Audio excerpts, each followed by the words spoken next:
Oi, hoje, no dia que eu tô gravando esse vídeo, faz 4 meses que aconteceu a enchente aqui no Rio Grande do Sul.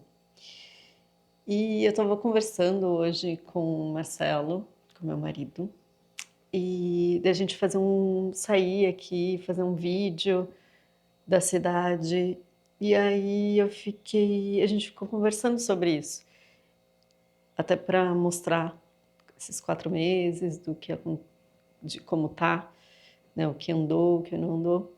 E aí a gente foi para uma linha de pensar sobre divulgar e mostrar. A gente não fez isso, né, durante a tragédia, porque a gente pensou muito nas pessoas que perderam as suas casas, seus familiares, né? E foi um momento de muita fragilidade, e ainda acho que isso ainda está um pouco. Você sente isso um pouco ainda fazendo parte da história aqui da cidade. Mas a gente usou muito, eu particularmente, usei muito o Instagram para divulgar, para fazer conectar as pessoas, para pedir ajuda. E isso, achei incrível a forma de ajudar, né? E essa forma do Instagram, né? Da rede como rede mesmo. De a gente se apoiar e conseguir ver as coisas funcionando de uma forma rápida e indo diretamente para quem foi afetado. Mas também a gente viu a, o turismo, o sensacionalismo, né? O turismo da enchente, o turismo da dor. E, e aí ver também,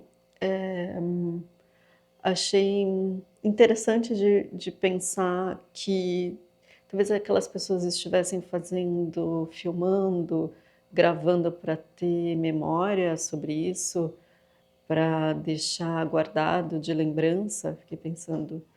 Ou será que era para mostrar para os familiares, mostrar que era real mesmo? Porque mesmo mostrando, as pessoas não conseguiam acreditar. Ou será que era para simplesmente postar e ganhar like e view?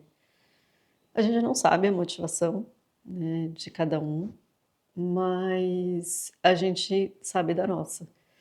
Então, por isso a gente resolveu não mostrar e não fazer vídeos, porque a gente vivenciou isso, né, e ainda está marcado, ainda está e vai ficar marcado durante muito tempo. Mas eu podia vir aqui e contar para vocês um pouco. E aí acho que é isso que eu vou fazer hoje. Contar um pouco do cenário da nossa cidade. Eu moro numa cidade, eu sou de São Paulo, mas eu moro aqui numa cidade bem pequena chamada Três Coroas.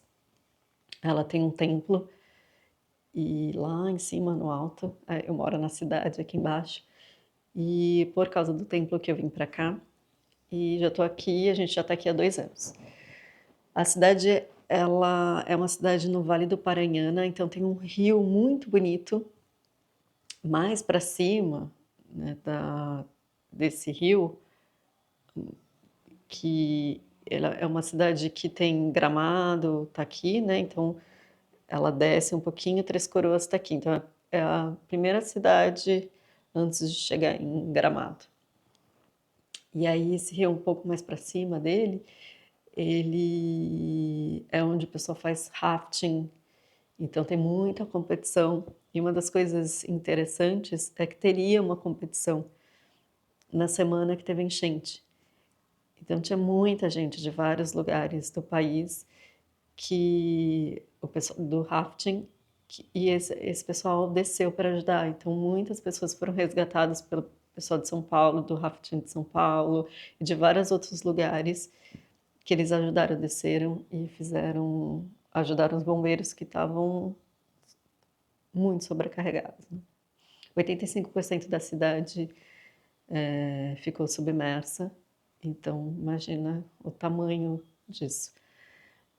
A água ela desceu muito rápido, ela subiu muito rápido, ela desceu muito rápido, então até meio-dia, ela começou a subir 3h30, 4h, e aí acho que umas 10h, meio-dia já tinha descido. E aí foi indo até chegar lá em Porto Alegre 1 ou 2 dias depois.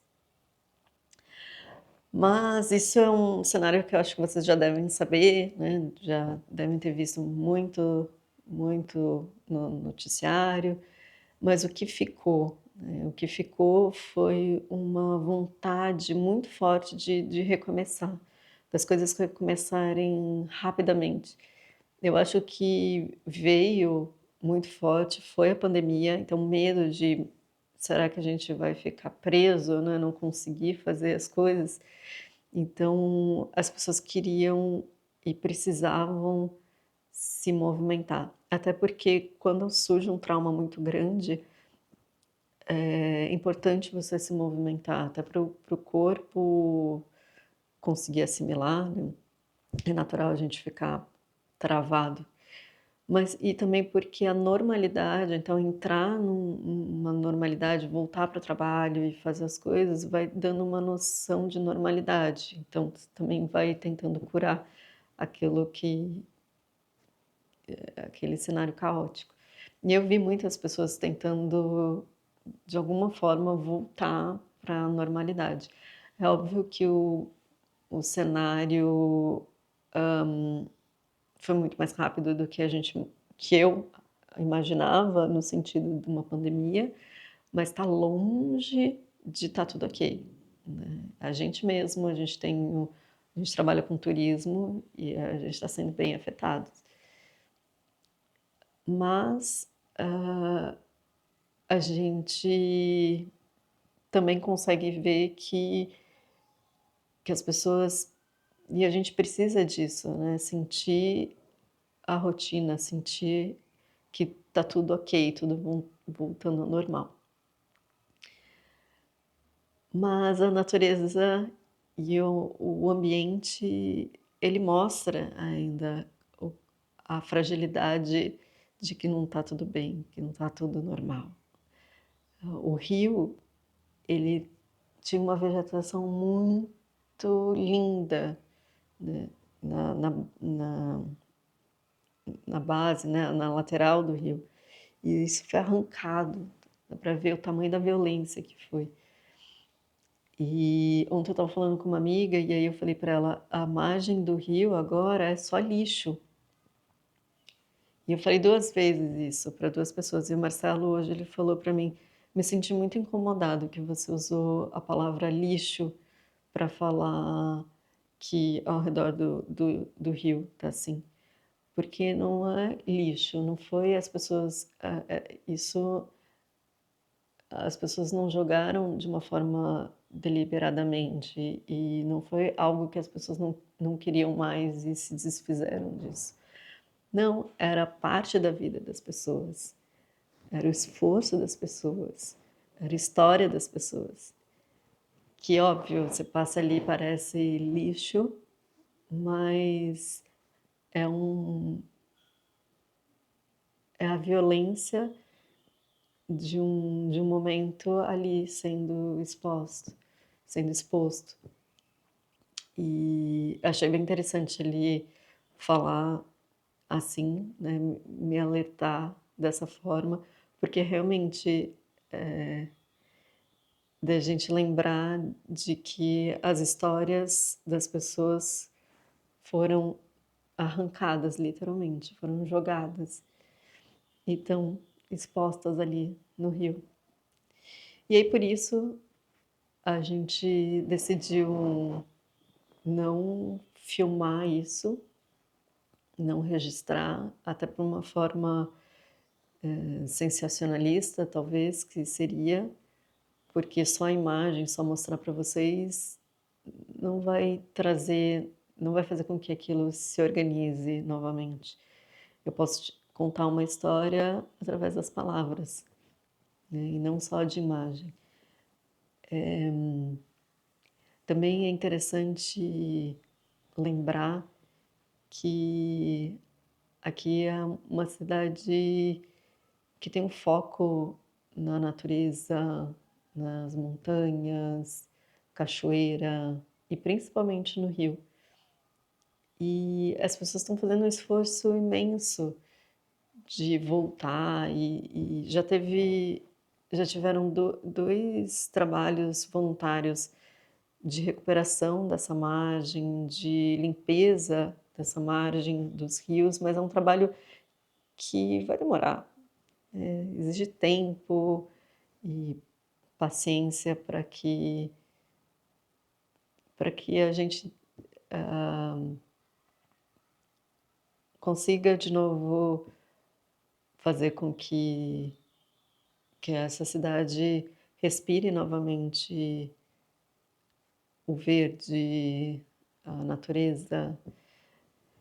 E é interessante lembrar que a própria cidade, a própria o solo, as montanhas, elas nos fazem lembrar disso, da do tempo, da tragédia, de que tudo isso aconteceu e que infelizmente pode acontecer de novo.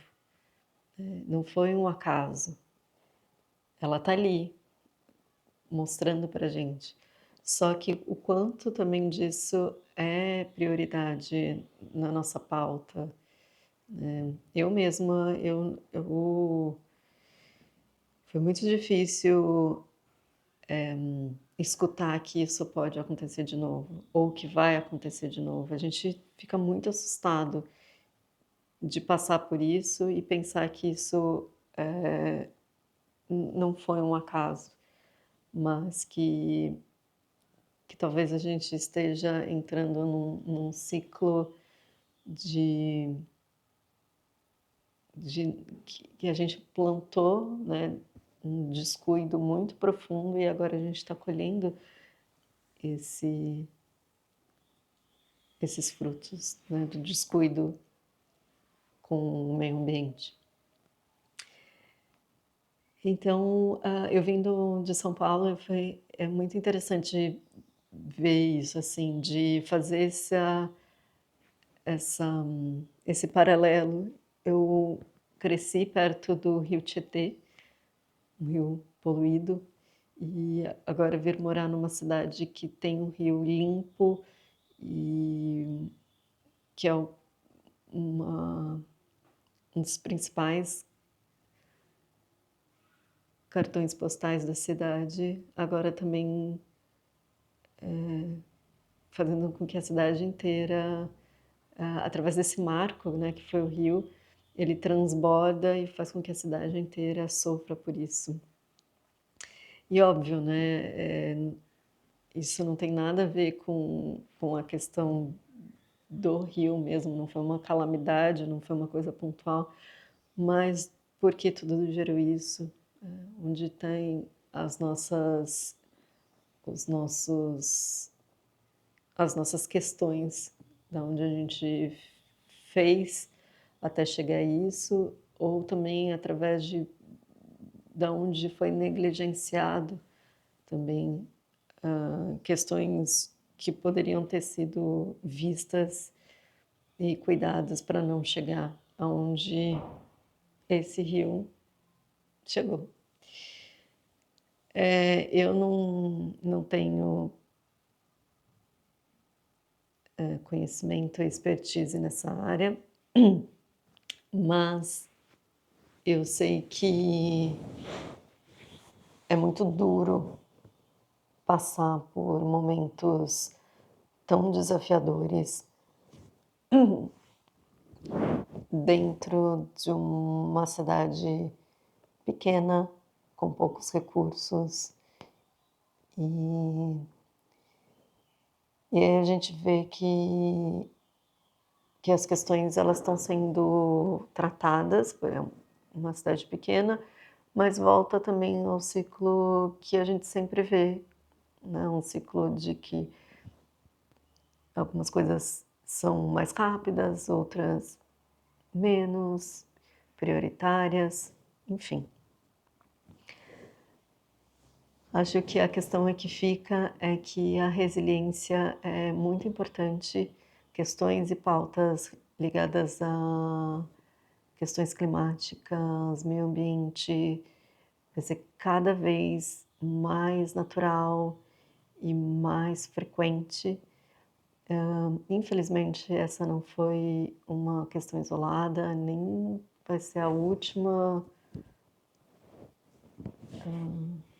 desastre que a gente vai ver, mas é importante a gente ter essa questão em mente de como fazer pequenas coisas e tentar se organizar e entender que a gente pode compreender questões profundas e andar em rede, ser e ter visões que a gente consiga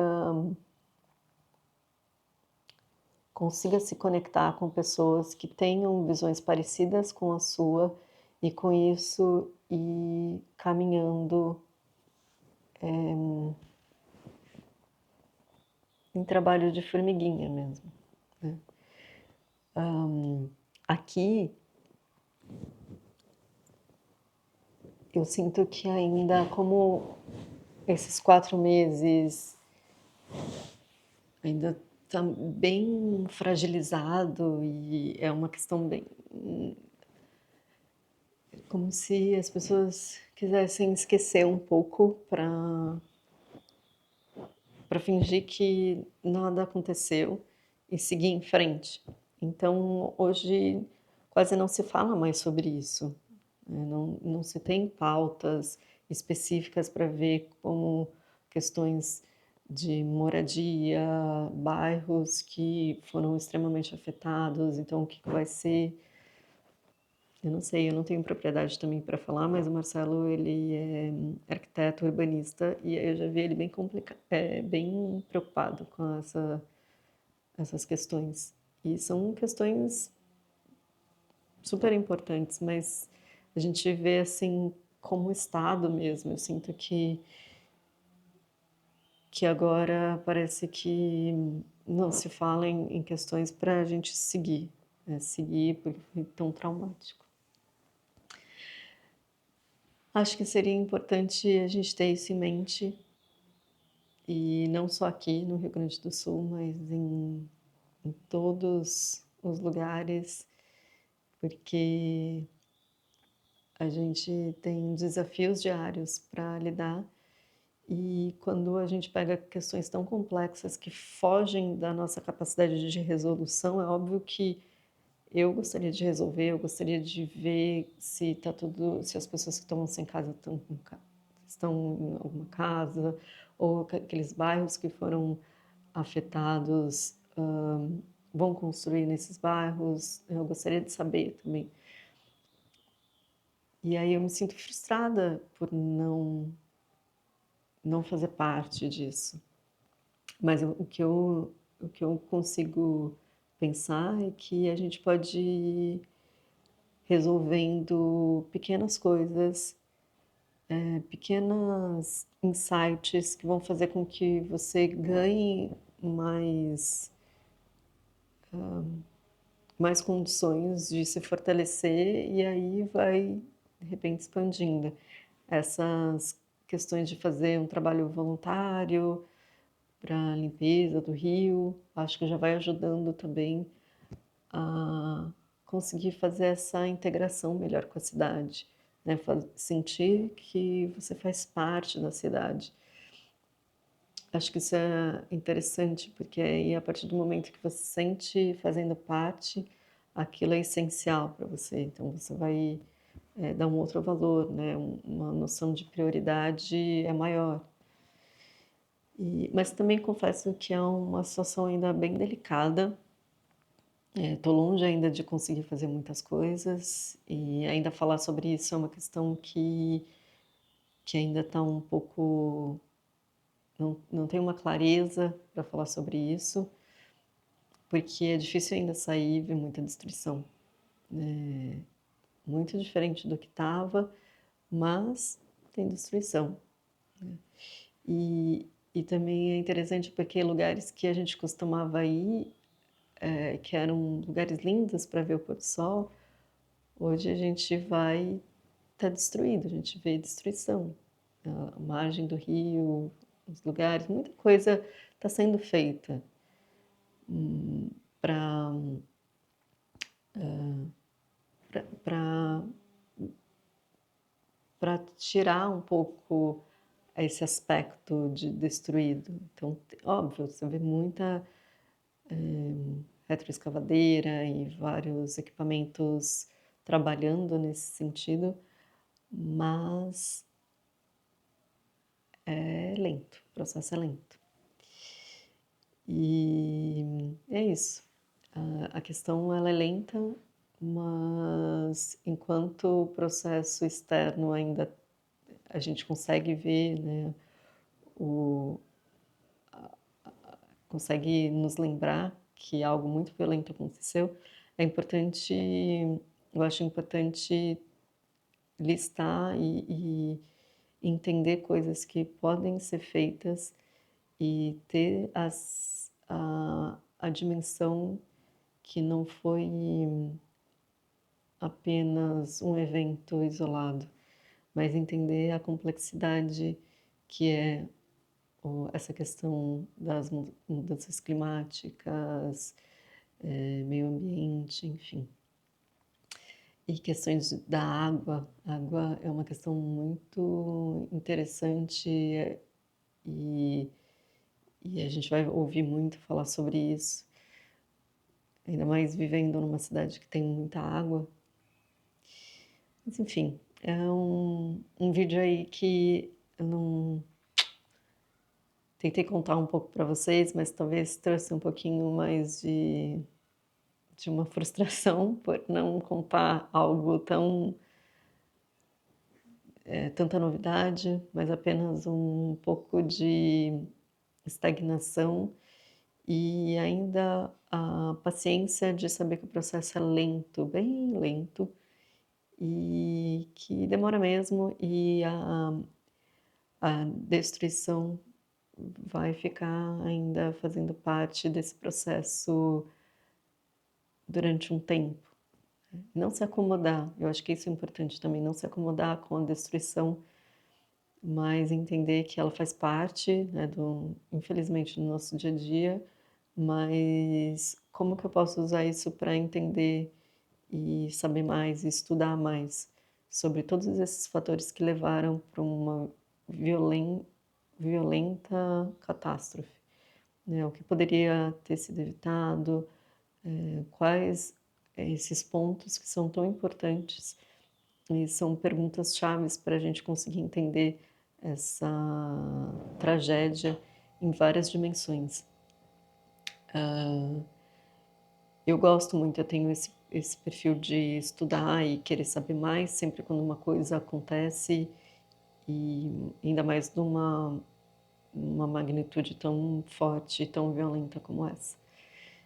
Então, acho que era um pouco isso que eu queria contar para vocês, contar um pouco como está aqui depois de 4 meses, depois da enchente, e que o processo exige muita paciência, mas exige também a gente ter um profundo conhecimento e, e noção do que realmente está acontecendo, né? Que essas questões são prioridade e vão ser pautas de muitos assuntos daqui para frente. E é importante a gente estar cada vez mais familiarizado com essas questões. Então tá, é um processo que exige muito de mim, assim, porque foi um processo de muita vulnerabilidade e muita dor, uma cidade inteira, mas eu sinto que talvez, particularmente, eu sinto que sempre quando tem alguma coisa muita dor, muito violenta, como se fosse um grande inverno que passou, e aí depois a primavera vai chegar para a gente colher os frutos. E aí esses frutos, que sejam através de conhecimento, da gente estudar mais sobre essas questões, que seja como entender a relação de rede, como a gente pode usar as redes sociais mesmo, não para gerar sensacionalismo e outras questões, mas para a gente se ajudar e conseguir fazer com que quem precise seja direcionado, ajuda diretamente para quem precisa. Enfim, eu acho que essas questões a gente pode sentir como essa primavera, né, e entender essas questões mais profundas e de um grande trauma que a gente passou, então aprender com elas. Então é isso, um pouco desse vídeo. Espero que de alguma forma vocês consigam saber um pouco do que está acontecendo aqui. Ainda não é muito claro, porque ainda não tem um desenrolar, faz pouco tempo, só 4 meses, mas aos poucos, com muita paciência, com muita dedicação também, a gente vai seguindo. A gente sempre segue seguindo, né? Então, eu espero que todo mundo que foi afetado de alguma forma esteja bem e que vocês consigam colher e que a primavera chegue para todo mundo. É isso. Obrigada.